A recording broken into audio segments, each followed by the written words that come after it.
এখন আমরা যাচ্ছি আমার এক আত্মীয়র বাড়িতে। তো পথে যেতে যেতে আমি আপনাদের বলছি আমি কোথায় যাচ্ছি।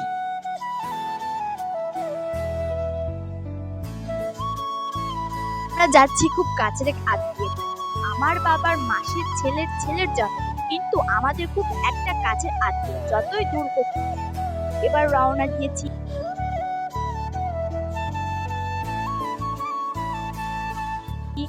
এবার আমরা নদীর পাশে পৌঁছে গেলাম।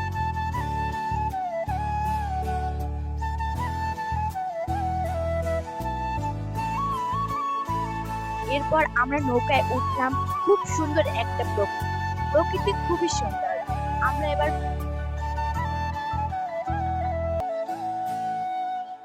আত্মীয়ের বাড়িতে পৌঁছে গেলাম। সেখানে গিয়ে এবার আমরা খেতে বসে পড়েছি, কিন্তু খাওয়ার সময় ক্লিপটা নেওয়া হয়নি।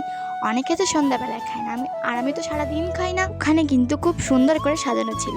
এরপর দেখো কিছু কাকিমার ওখানে ডান্স করছে।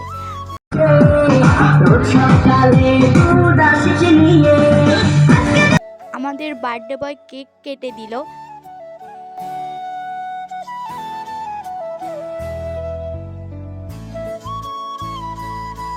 তারপর দেখো চারিদিকে খুব কুয়াশা ভরা ছিল।